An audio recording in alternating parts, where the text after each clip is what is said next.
Hello, and thank you for listening to Bar Bets. I'm your host, Matt Corder, and unfortunately, we are here without our resident bartender, Eric Weaver, as he's not able to join us for this episode. But let's go ahead and get into it and discuss some booze, some sports, and make some bets, shall we? I do want to start this episode off with apologizing for such a lengthy absence. I know it's been a while since I put any content up. It's been a while since any new episodes have been put out, since I've recorded any. I do apologize. There's been some pretty hectic, pretty crazy stuff going on in my life. Some big life changes were going on for me, and I just didn't have the time and the additional energy to get out to it. But I do promise from this point moving forward, I'm going to be a lot more active. I'm going to be posting a lot more episodes. I'm even going to be posting a lot more blogs if you guys want to follow along with the blog postings that I do that kind of go along with this podcast as well. Or if you just only want to listen to the podcast, that's totally fine, because I'm going to be recording a lot more of these podcast episodes in the near future as well. I'm going to be putting them out a lot more frequently than I have been in the past, really diving back into this and getting all into it now that I've kind of got my personal life a little bit more situated and sorted out.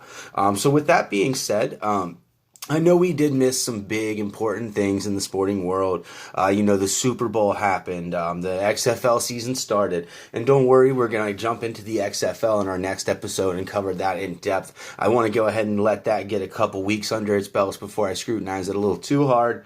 But as for now, let's go ahead and talk about the big event of this past weekend, the NBA All-Star Game. So All-Star Weekend is the unofficial halfway point of the NBA season.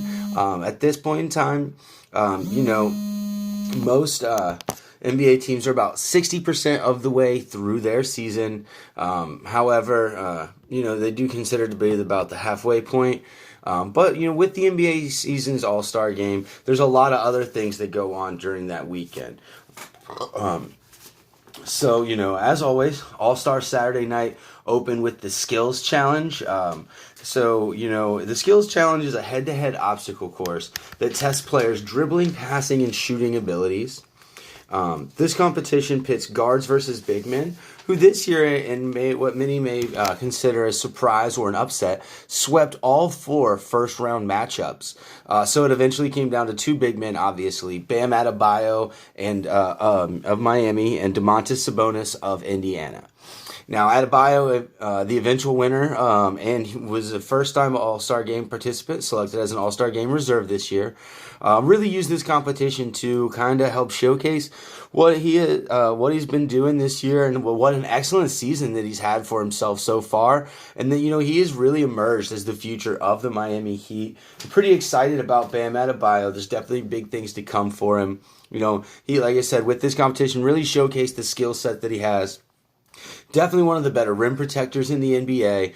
Definitely one of the better passers and dribblers for a big man in the NBA. And definitely going to be a building block for Miami here for the long-term future. He's definitely a kid with a lot of talent. Was pretty raw when he was drafted, out of Kentucky. But, man, as that kid made some strides, Pat Riley, Eric Spoelstra, and that whole staff down there in Miami really knows how to develop those youngsters, which has been, not only showcased by Adebayo's growth and development this year as a player, but, there's also Kendrick Nunn, Duncan Robinson, and even Derrick Jones Jr., the eventual slam dunk competition winner, which we'll get to that here in a moment. But anyways, so after the skills challenge, the NBA Saturday night moves on to its three-point contest. This year's three-point contest featured defending champion Joe Harris, looking to retain his title, going up against competitors Davis Bertans, Devin Booker of the Phoenix Suns, Buddy Hield, Trae Young, a crowd favorite from the Atlanta Hawks, Devontae Graham of the Charlotte Hornets, the aforementioned Duncan Robinson of the Miami Heat, and the super crowd favorite Zach LaVine of the hometown Chicago Bulls. Now, Joe Harris, the defending champ, did not quite make it out of the first round, shooting at 22. Trae Young shot a first round 15, Devontae Graham 18, Duncan Robinson 19, Zach LaVine 23, which led to the three finalists being Davis Bertans, Devin Booker, and Buddy Hield. And let's go ahead and just mention that Devin Booker was an injury fill-in here. He was filling in for Damian Lillard, who got hurt just before the All-Star game. But definitely a sniper. So Davis Bertans put up a 22 in the final round. Devin Booker went second. Devin Booker was looking like the eventual champion with after putting up a 26 in the final round. But then Buddy Hield was last, and after he hit 4 of 5 on that final rack, he just barely edged out Booker with a score of 27 out of a possible 40 there to give himself the shooting crown. And it was actually a pretty exciting final round. There's not really a whole lot you can say about the three-point contest. You can kind of just sit back and be in awe of how smooth some of these guys' strokes are. But, congratulations to all of those competitors, especially Devin Booker and Buddy Hield for putting on a show there at the end. And especially congratulations to Buddy Hield for showing that, he's the best shooter in the NBA this year, apparently. So then after the three-point contest, there was the slam dunk contest. The slam dunk contest has been getting a little stagnant. It's kind of been being revived a bit here of late. However, I thought this year's competition was pretty solid. I thought Dwight Howard's performance was okay. I thought Pat Connaughton did all right. Obviously, the two finalists were Aaron Gordon and Derrick Jones Jr. Now, there was a lot of controversy here. A lot of people believe that Aaron Gordon should have won. Personally, I was not overly impressed with the dunk jumping over Taco Fall. I get it. He's 7'5", but at the end of the day, this is a dunk competition, not a jumping competition. Now, jumping over a guy that's 7'5" is impressive, but I just didn't like it better than I liked Derrick Jones Jr.'s dunks.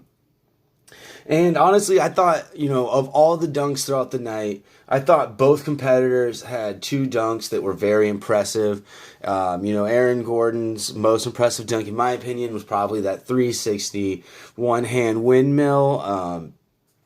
And Derrick Jones Jr. over a guy between the legs off the backboard. I thought that was also a pretty impressive dunk. I thought his 360 one-hand dunk was pretty good as well.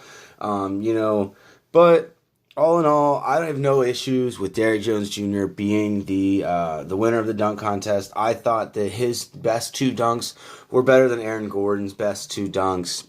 Now, either man had right to say that they won the competition. I can see it going either way. However, to say that Aaron Gordon was robbed, I think, is a stretch. I think Derrick Jones Jr. deserved it just as much as Aaron Gordon. I think it's definitely something that can be debated back and forth, But, at this point, it's really, regardless of who won, somebody and some fans were going to be unhappy. But regardless of who won, the other person and the other person's fans have a legitimate case for saying that, they are the winner.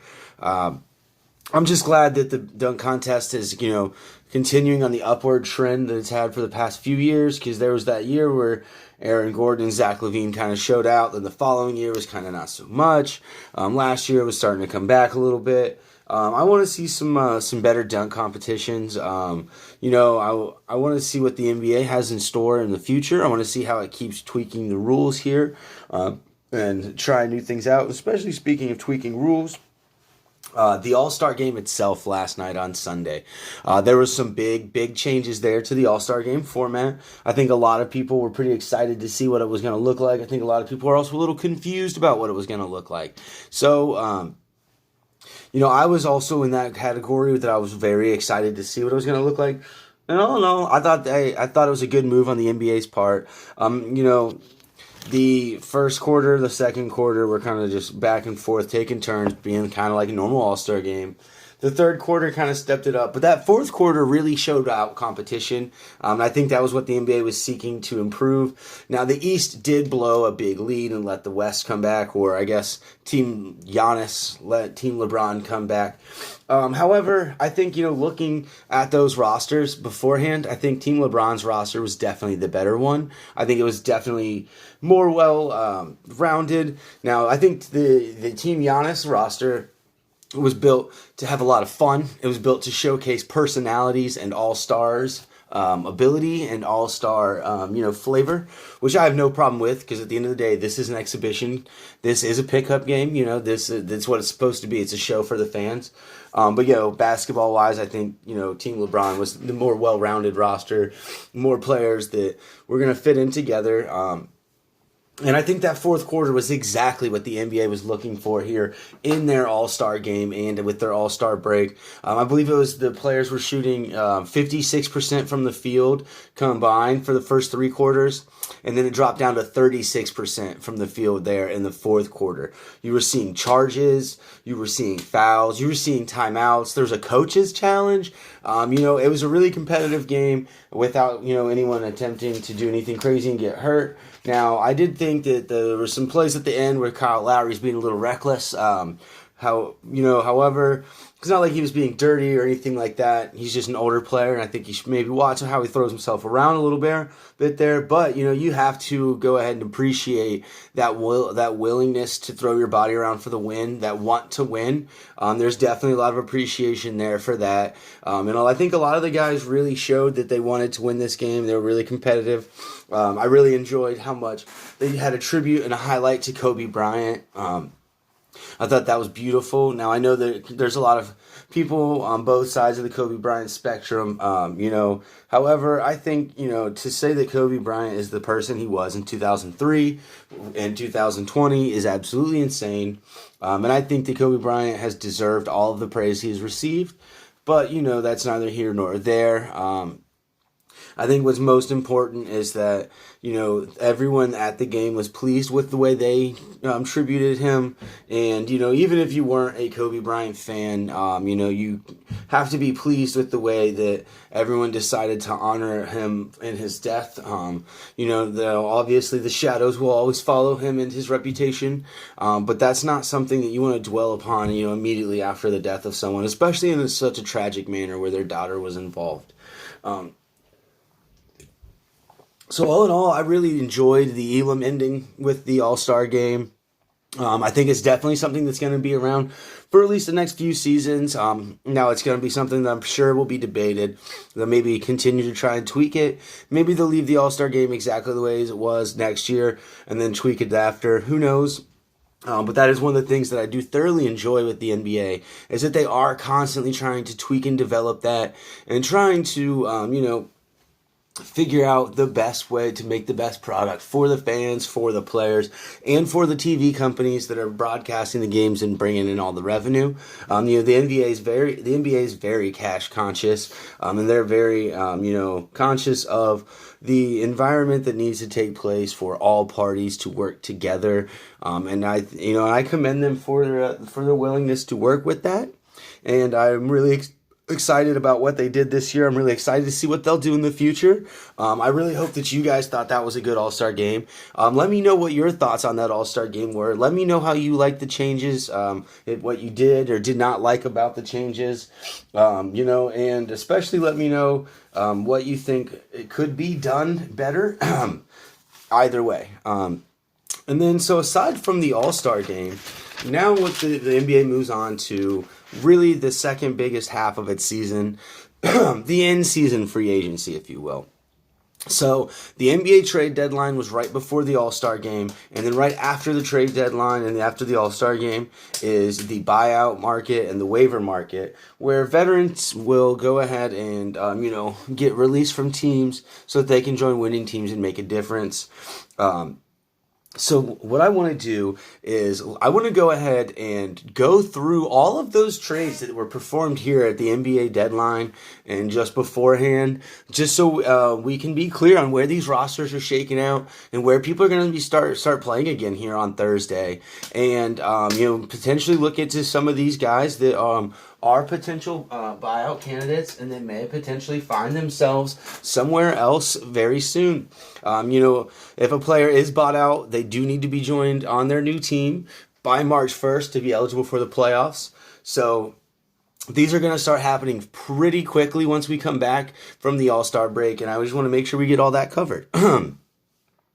So I would say let's go ahead and start off with what is probably the biggest trade that was made right before the All-Star break, and that is the Golden State Warriors sending Jacob Evans, Omari Spellman, and D'Angelo Russell to the Minnesota Timberwolves in exchange for Andrew Wiggins, a 2021 top 3 protected first-round pick, and a 2021 second round pick. That 2021 pick becomes unprotected in 2022 if it does not convey. The reason that this trade happened was because obviously the Timberwolves were desperate to get rid of Wiggins. They had been trying to sign Russell as a free agent over this past summer, but he got dealt to Golden State as part of a sign and trade with that Kevin Durant deal. And now both teams kind of get a piece they want. Andrew Wiggins will definitely slot in a lot better than D'Angelo Russell would have there in between, Klay Thompson and Steph Curry. D'Angelo Russell is not that great of a defender. He's kind of a volume shooter and definitely a ball in the hands guard. So Andrew Wiggins, he was supposed to be a lockdown defender coming in. He has all the defensive tools. Every now and again, he's a good defender. The Warriors are really hoping that, once you put him in between defenders like Draymond Green and Klay Thompson, it really unlocks that defensive potential that he comes out. And then they're hoping that as a third option and not a first or second option on a team, that Andrew Wiggins will kind of fill into that potential that he had when he got drafted at the number one pick. Now we will see. I think for the Timberwolves, it's definitely going to increase morale in the locker room, but I'm not sure what kind of product it's going to really put on the court for them and how that's going to improve them. Karl Anthony Towns was already one of the worst defensive players in the NBA. Now you're going to add D'Angelo Russell to that combo, and you have two guys on the court that really can't guard anyone at all. I think it's going to be pretty tough for this team, who's already one of the worst defensive teams in the NBA, to make up for this. Now, however, their offensive firepower is definitely going to pick up. But when you look at the numbers wise, I'm not really sure, like I said, how much it will even pick up. Now, I think their offense will improve, but if you look at the numbers this season with the Golden State Warriors as the number one option because everyone else is hurt, even through his own injuries, D'Angelo Russell is averaging 23.5 points per game. However, with the Minnesota Timberwolves as the number two option, and with the Timberwolves dealing with injuries on and off as well, Andrew Wiggins was averaging 22.5 points, 5 boards a game. So I don't really know. I figure D'Angelo Russell's numbers might tick up to around 25. I figure with Golden State, Andrew Wiggins' numbers are going to be about exactly the same. I don't really know if I were the Warriors if I would have made this, especially since that 2021 first and second round pick is looking like it's going to be very valuable. Now, it is top 3 protected for 2021, so if the Timberwolves are awful, they will hold on to it as long as they're in the top 3. However, in 2022, that pick becomes unprotected. So basically, from the Warriors' perspective, they now can effectively let Steph and Klay Thompson both sit out for the rest of the season if they want to, because they're projected to be the number 1 overall pick right now. They are the worst team, them and the Cavs. It's pretty bad. But, so they will have a high pick this year, potentially a high pick in 2021, and another one potentially in 2022 if they don't get the one in 2021. And then, you take Steph Curry, Klay Thompson, Andrew Wiggins, Draymond Green, and say James Wiseman out of the NBA draft this year. That's a pretty formidable starting 5 that I think a lot of teams would like to have in the upcoming year. I think the Warriors even could, with that high pick, can use Andrew Wiggins as a trade chip if they wanted. I highly doubt they'll trade Klay Thompson, but there's always the potential. I think the Warriors definitely made out on top on this trade. If I were the Timberwolves, I understand their perspective. I wouldn't have done it, but we'll see what happens. The Timberwolves have been known to be awful for pretty much ever, and they've been known to waste the careers of many a great player. So let's just hope Karl Anthony Towns doesn't turn into Kevin Garnett.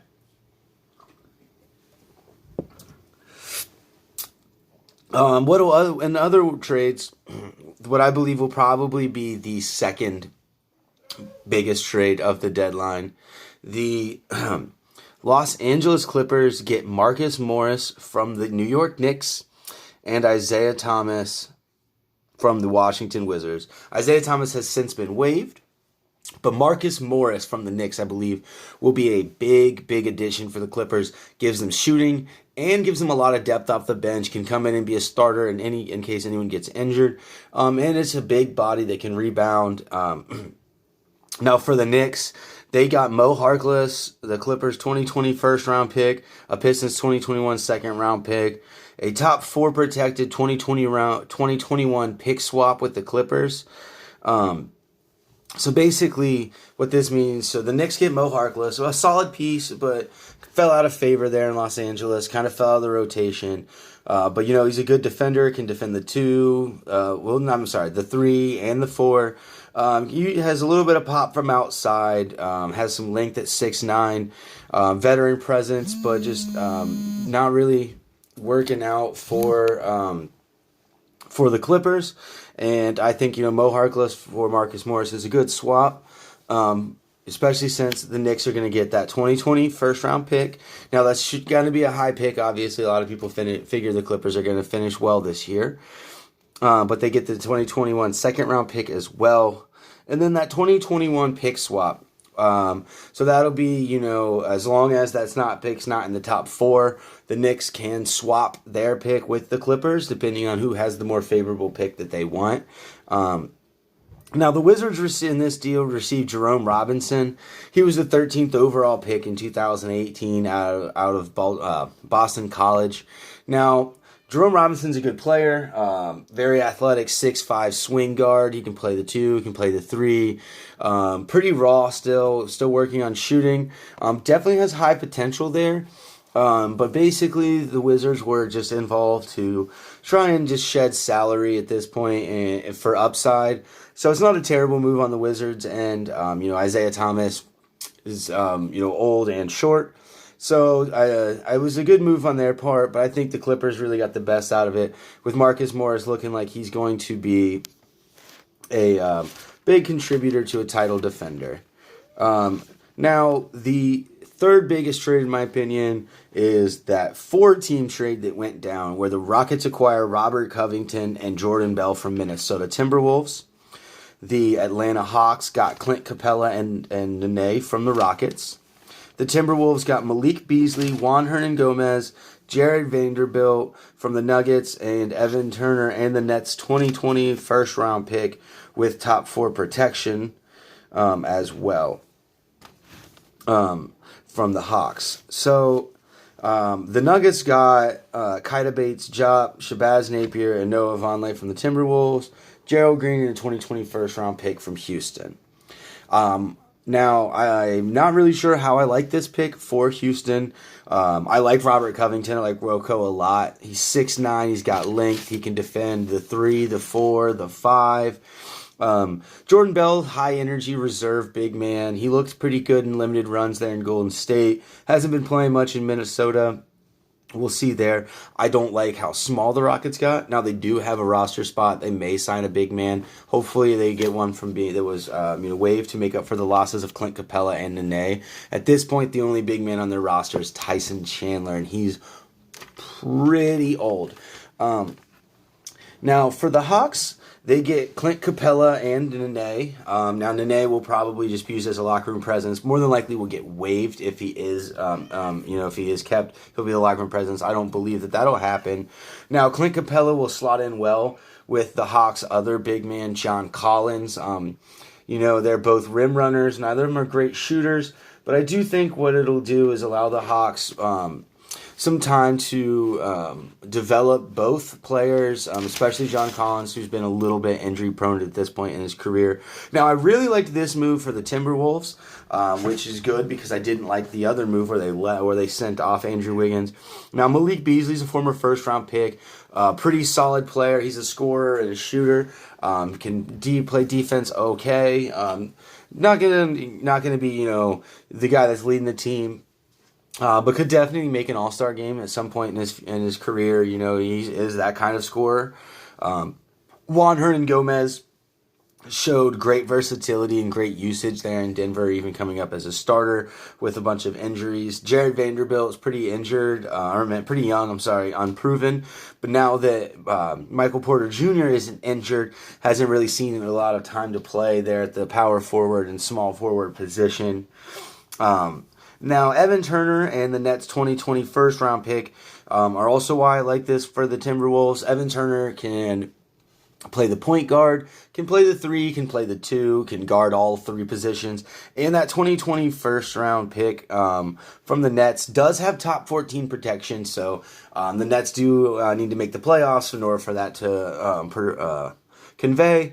The Nets more than likely will make the playoffs this year. I know they're looking a little rough right now, dealing with injuries, but it'll probably happen. The East still isn't as stronger, still isn't as strong as it should be. So, and then for the Nuggets, I wasn't really a big fan of this move. If the Nuggets have had depth for days, forever, they've had tons of pieces that they've just been needing to get everything gelled together. I don't really think this helps with that. It does open up some playing time for some other players. Like I mentioned earlier, Michael Porter Jr. is healthy this year and has been showing really well. Been showing why he was considered, maybe a potential number 1 overall pick before injuring his back and missing all but 3 games there at Missouri. So the Nuggets got Keita Bates-Diop, 6'9" swing forward from Ohio State. He's got some good energy, can play the 3, can play the 4, can guard both positions, can have a little bit of shooting touch from outside, not a whole lot. More of a slasher. Shabazz Napier, solid backup point guard. You know what you're going to get from him, handles and shooting. Usually a pretty good decision maker. Now, Noah Vonleh, I do like Noah Vonleh. He's a stretch 4 who can play the 5. Will give you some good defensive and rebounding numbers, nothing too great. And then Gerald Green is a solid defender, solid energy guy off the bench, and the 2020 first round pick from Houston isn't going to be high. But as we'd mentioned earlier, the Nuggets do have a lot of players that need to get playing time, so they're not necessarily looking to add more pieces, just quality depth.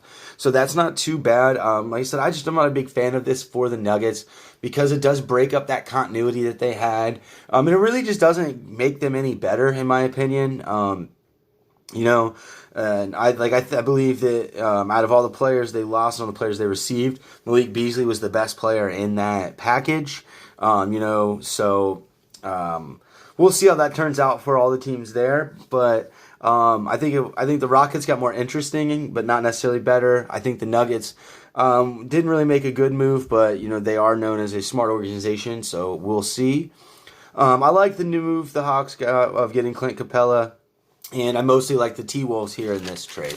So those are the 3 that I think will be the most impactful.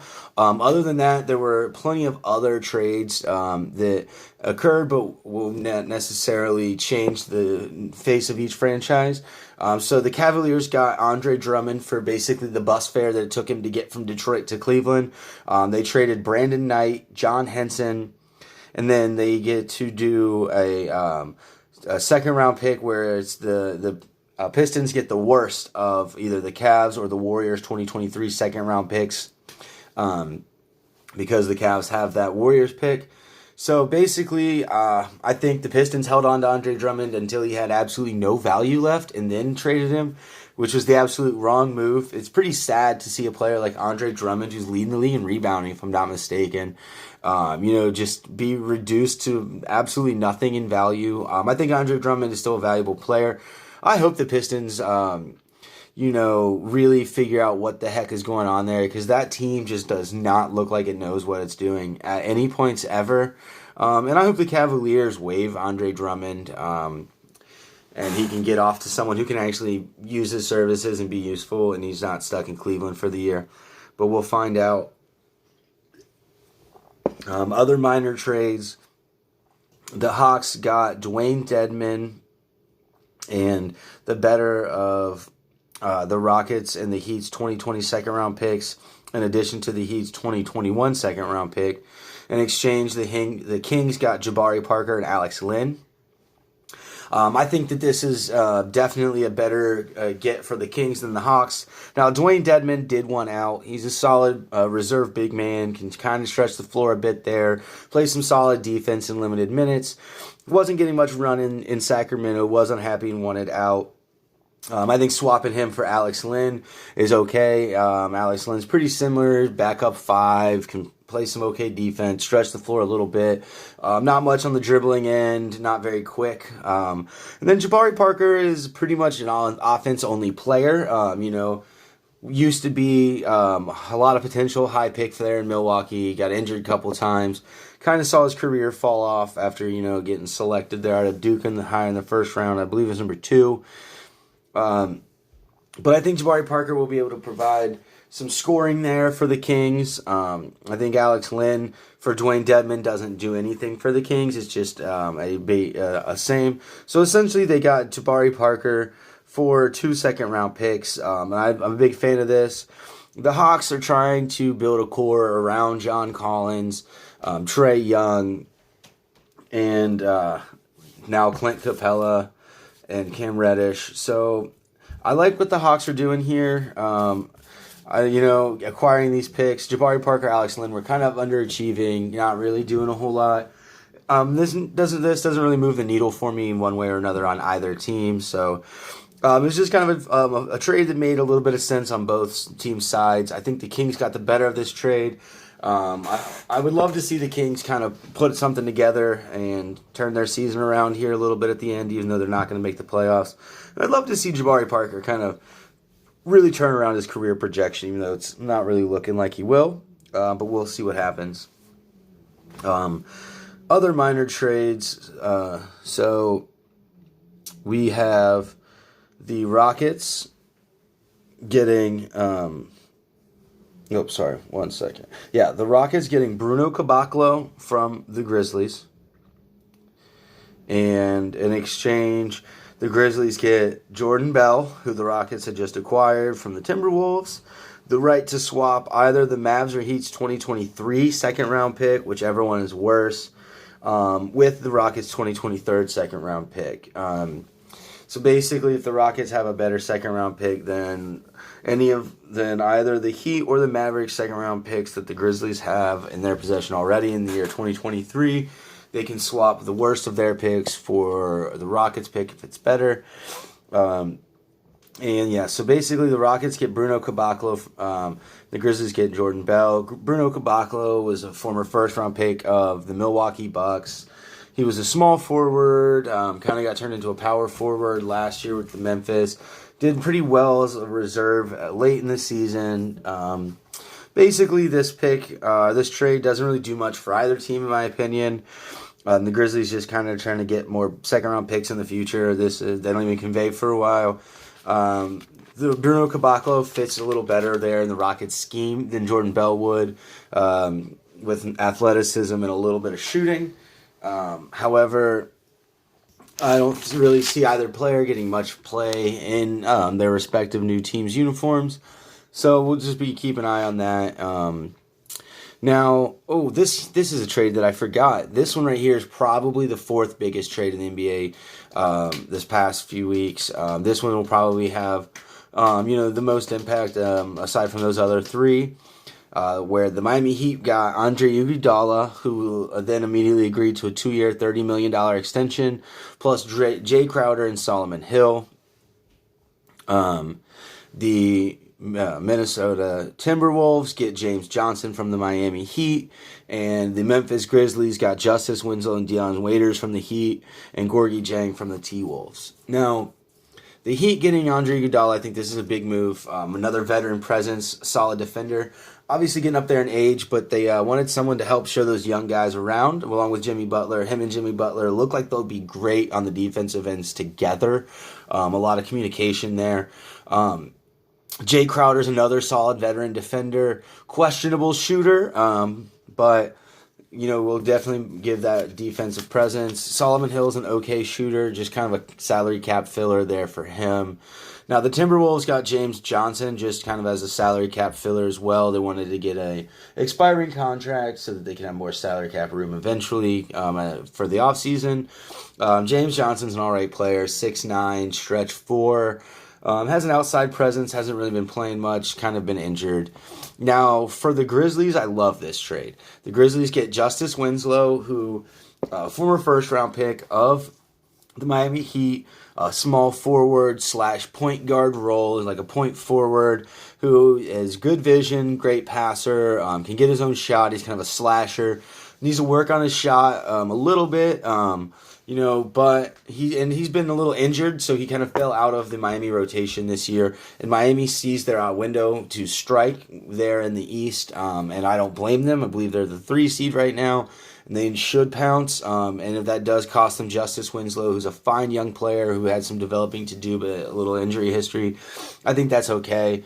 Now, Dion Waiters has had a tumultuous season with Miami and will be immediately cut by Memphis. We'll get to him later when we talk about the players that have been waived. But he'll probably sign somewhere where he can be used as a player that can get a bucket off the bench. But I really like this for the Grizzlies because of Gorgui Dieng. So I'm really surprised the Timberwolves were so willing to trade Gorgui Dieng. If you look at their defensive numbers with Karl Anthony Towns on the floor compared to the other 4 starters plus Gorgui Dieng, it is insane. It's just incredible how much better they are with Gorgui Dieng. He's a reliable rim defender, a limited offensive player, can get buckets around the rim though with soft touch, former national champion at Louisville, former first-round pick. I like this move for Memphis. I think he pairs well with Jaren Jackson Jr. and Jonas Valanciunas as a third big man to come off the bench. I think they can rotate. I think Gorgui Dieng and Jaren Jackson can both play the 4. And then I think all 3 of them can play the 5. So I think that really gives them a solid front court rotation there in Memphis, and I really like that move for them. Let's see, some other small moves. The 76ers get some depth coming off the bench, a little more shooting. They've been needing shooting off the bench. So they acquired Alec Burks and little big dog, Glenn Robinson III from the Warriors. And the Warriors get the Mavs 2020 second-round pick, a Nuggets 2021 second-round pick, and Toronto 2022 second-round pick. These are all picks that Philly had acquired via trades. These are all expected to be late second-round picks, as all 3 of these teams are doing pretty well. Basically, the Warriors were making, clearing cash, making a roster room because they're out of contention for this season. The Sixers getting rid of some of those second-round picks that they stored up so that we can get a little bit more shooting off the bench. I don't really see this helping out a whole lot, but Philly did need bench shooting, so we will see. And then the Sixers also traded James Ennis III to the Magic, and in exchange got the Lakers 2020 second-round pick to kind of make up for those 3 that we sent off. James Ennis III was a reserve off the bench, kind of springy, small forward, shooting guard, played some okay defense, was an all-right shooter. But basically, you got to look at these 2 trades together, so the Warriors shipped out, so the Sixers shipped out 3 second-round picks and a reserve player for 1 second-round pick and 2 reserve players, just kind of up that depth and get more shooting. Speaking of the Warriors, they also traded starting center Willie Cauley-Stein to the Mavericks.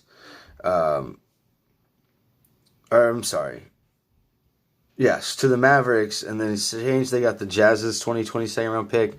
I'm a little surprised this is all they were able to get for Willie Cauley-Stein. Limited offensive player, he can score and get rebounds though.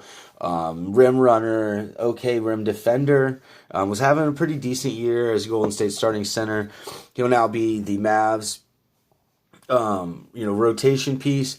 This is, to go in line with the Mavs injuries that they've just been dealing with. I think he'll fit in well there. I think the Mavericks got a steal in Willie Cauley-Stein. I think he's going to make big strides there in Dallas, and he'll come up big for them in the playoffs. The Warriors just trying to trade off players, like I said earlier, to open up salary and to open up roster spots so that they can make bigger moves in the offseason and get back to the dynasty that they had, since this season's pretty much lost for them. Other small moves, the Timberwolves traded Jeff Teague and Trevion Graham to the Atlanta Hawks in exchange for Allen Crabbe. This is just the Timberwolves trying to get off of salary so that they could have made that D'Angelo Russell trade. Jeff Teague will make a good backup point guard there in Atlanta. Trevion Graham's a throw-in piece. Allen Crabbe's a solid shooter that'll probably get some play there as a backup in Minnesota, but I wouldn't expect a whole lot coming out of there. The Kings traded for Kent Bazemore, Anthony Tolliver, 2024, 2025 second round picks for from the Trailblazers. In exchange, the Trailblazers got Trevor Ariza, Caleb Swanigan, and Winyan Gabriel. Now, the Kings were underperforming this year, so some of those players that they had, became expendable, such as Trevor Ariza obviously was going to want to play for a contender. The Kings looked like they were making strides at the end of last year. It looked like they might be pushing in for the end of the playoffs there in the West. This year really just have underperformed. And if not, the season's not gone as well as they have. So it's good to see that, they're letting Trevor Ariza out. Caleb Swanigan's a stretch 4, and Winyan Gabriel will just add a little bit of depth there for Portland. Now, Portland needed Trevor Ariza. Their forwards have just been hurt, and it's really affected them on the defensive end. And even once, Yusuf Nurkic comes back for them, he's going to, still take some time to reacclimate and get adjusted. He's not going to be the same defensive presence that he was, as soon as immediately upon coming back. So I think the Trevor Ariza pickup is huge for the Trailblazers. It didn't really cost them a whole lot. A couple second-round picks, a little bit of depth. I think Kent Bazemore is probably the biggest loss in that package there for the Trailblazers. The Kings could use a little shooting anyways. But I think that this trade is going to pretty much turn out to be not a whole lot of anything. I think Trevor Ariza is going to be the most significant piece here for Portland. But I don't think Portland's going to make the playoffs this year either. And then the final trade that was made right before the deadline, the Cavs swapped out Jordan Clarkson with the Jazz for Dante Exum, the Spurs 2020 second-round pick, and the Warriors 2023 second-round pick. Now, the Jazz are in the playoff hunt, looking to improve positioning. Dante Exum was a former, I believe, 4th overall pick, maybe 5th.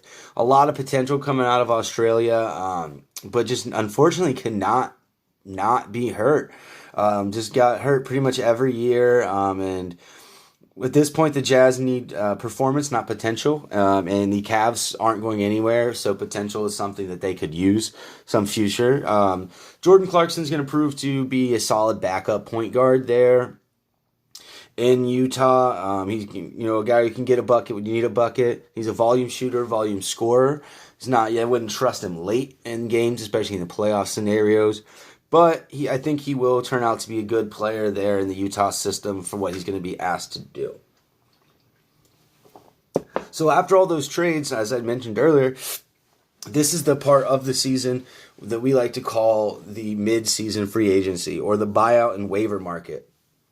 So this is where veteran players will be, bought out from their contracts or waived and released so that they can join contenders for the veterans minimum. Their original teams can save money. Those teams will split salaries. So basically, it's just all done in positioning for either the postseason or for the off season, trying to get better players in free agency, better money, better draft picks. So far, Marvin Williams was bought out from Charlotte, and he's signed with the Milwaukee Bucks. Michael Kidd-Gilchrist has also been bought out by Charlotte and is signing with Dallas. I really like both of those moves for both teams. Marvin Williams is a stretch 4 who can shoot the 3. You can put him in at the 3 a little bit. He's kind of a little bit slower, but he is 6'9". He can play some all-right defense. And really just adding more floor spacing and stretching big men to Milwaukee with Giannis Antetokounmpo is going to do nothing but help that team. I think Marvin Williams is going to be a big get for Milwaukee. Michael Kidd-Gilchrist can guard anywhere between the 2 through the 4. 6'7", solid defender. Never really lived up to the hype of the number 2 overall pick. Especially on the offensive side, always been a limited offensive player, limited scorer, doesn't really have the best court vision and passing ability, but lockdown defender. I think he's going to do wonders in Dallas to make up for, the defensive efficiencies that are going on there. Isaiah Thomas, like I mentioned earlier, was waived by the Clippers after he was traded. I think he will latch on to a contender. I think that one will be interesting to see where he goes. It'll probably be somebody who needs a shooter. He's not going to offer a whole lot on the defensive side. Unfortunately, he is pretty short. Tyler Johnson was waived by the Phoenix Suns. He's a combo guard. He's got a lot of grit. Can play some D. Not necessarily the best shooter. But if you're looking for a backup, guard that can come in, play some defense, and get some mop-up minutes, I think Tyler Johnson will be a good player for that role. I think he will get picked up as well. So I think what will happen is here come about the last week of February, probably around the 29th or so, is when Tyler Johnson will get claimed by a team right before that March 1st deadline so that will be playoff eligible. And I wouldn't be surprised to see, a team like Houston or a team like Portland, somebody who just wants to add a touch more defense on the outside while adding another ball handler. So we'll see about that. Now, Evan Turner has yet to be waived. However, he isn't yet to play for the T-Wolves since he's been traded. It's rumored that he will be waived. The rumor is that he's working on a buyout situation right now, and that if he were to be bought out, it's looking like he is heading for a reunion with Boston, who could use another ball handler off the bench to go with that core there. I think he'd fit in well in Boston. They have enough defensive pieces that he can shuffle in and fit in at the 1 and the 3 as needed. Other veterans that have been waived so far: Ryan Anderson of Houston was a cap casualty. Trey Burke underperformed for Philly this year. Wasn't really shooting the 3 like they wanted, so he ended up being waived to make room for those other players in their earlier trades. Tim Frazier was waived by Detroit. Jeff Green waived by the Utah Jazz. I think that'll be an interesting pickup for somebody if he can just finally get it together. He had a lot of potential. Unfortunately, injuries and other things have really set him back, but I would love to see a lot more out of Jeff Green. Nene's got waived. Iman Shumpert, so a team looking for a wing who can kind of shoot a little bit and play some D. And then Dion Waiters, as I mentioned earlier, was waived. He's had a tumultuous season there in Miami. So there was the weed gummies, the injuries, the suspensions. But he is still linked to the Los Angeles Lakers as a potential pickup. The Lakers are looking for another playmaker off the bench, another point guard for when LeBron James is on the bench to be on the floor. Rajon Rondo is not really the offensive scoring point guard that they need. Now, Dion Waiters can shoot, can get to the basket, and get his own bucket. Hasn't really played in a while, so we'll see what goes on there. But so as of right now, Dion Waiters has also been linked to the Los Angeles Clippers since Darren Collison has said that he has decided to stay retired. But those players are the ones to look out for and that have been waived already. So now that, we've gone through all of these lists of, trades and potential buyouts and waiver claims, it's really exciting to see what the second half of the NBA season has to offer. This is by and large the most competitive half, as a lot of teams that know they're going to be in contention for the playoffs kind of take the first half a little lightly. Los Angeles Clippers, Golden State Warriors of the past. Any LeBron James team, for example. So I think the second half is going to be pretty interesting. I'm pretty excited to see what's in store for it. I'm a Sixers fan, so I really hope that these minor moves Philly made make up for it. And I hope these signings that they made in the offseason really start playing better. Tobias Harris has had an alright season. He's kind of been down as of late. Al Horford has had a pretty bad season for the $100 million that we gave him. But fingers crossed, hope's looking up. And the NBA season returns on Thursday. So let's go ahead and do some bets there for that first return to action on Thursday. So Thursday, the Milwaukee Bucks are playing at the Detroit Pistons. They're giving the Pistons 11.5 here in this game. And I'm going to take I'm going to take Milwaukee minus 11.5 here. I think Milwaukee's a really good team. They're the best team in the league this year, as of right now. And I think Detroit's pretty bad. So I'm going to do Milwaukee minus 11.5 on that game. Miami Heat are at the Atlanta Hawks. Now, Atlanta is one of the worst teams, especially defensively here in the NBA. And Miami is one of the best teams in the Eastern Conference. Now, they're giving Atlanta 4.5 here. I'm still going to take the Heat. I think the Heat, with the time off, will have plenty of time to practice and get the rest of those new pieces gelled in together. So even though they're giving 4.5, I'm going to take the Heat there. And then the third game that I'm going to look at, the 76ers are at home versus the Brooklyn Nets. They're giving the Nets 8.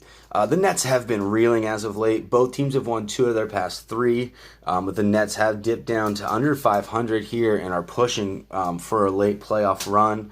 I think this is going to be a very entertaining game, very competitive game. I think the 76ers are going to be focused and they're going to come out and win this. So I'm going to take the 76ers -8 at home against the Brooklyn Nets, especially because the 76ers are an amazing home team with only 2 losses at home this year compared to the 19 on the road. And then also the over-under here on this game is 218.5. I'm going to go with the over. So I believe, that these 2 teams are going to score a combined point total over 218.5. I think this will be a pretty high-scoring game. I'm looking at something like 123 to 111 as the final score, with Philly out on top. So, thank you guys again for listening here. And then, as promised, we also will highlight our drink of the moment so we can give you guys some more options and opportunities here to branch out. So what I'm currently drinking is the Caramelicious by Platform. Caramelicious is a salted caramel chocolate milk stout. Now this is a pretty good beer. Now, it's only a beer that you would enjoy if you like stouts, as it is a milk stout and it is chocolate. However, it's 7%, so it's a little strong as well. And the chocolate and caramel flavors and scents really come through very strong on this one, especially the chocolate. So if you are not a chocolate or a stout fan, you will definitely not enjoy this. However, stouts and chocolates are 2 of my favorite things. So to me, it's one of my favorite beers. Platform is a brewery that's local here in Ohio. I believe it's from Cleveland. So definitely give them a check. They make a lot of varieties, not just stouts. But this is the one that we're drinking at the moment and the one that I strongly recommend if you're a stout drinker and a chocolate caramel fan. Thank you again for listening here to Bar Bets, and tune in here soon for our next episode where we're going to be talking about the new XFL and how long we think it'll last, if we think it will last, and what the product in the field looks like so far. Thank you for listening. This is Matt Quarter, and this has been Bar Bets.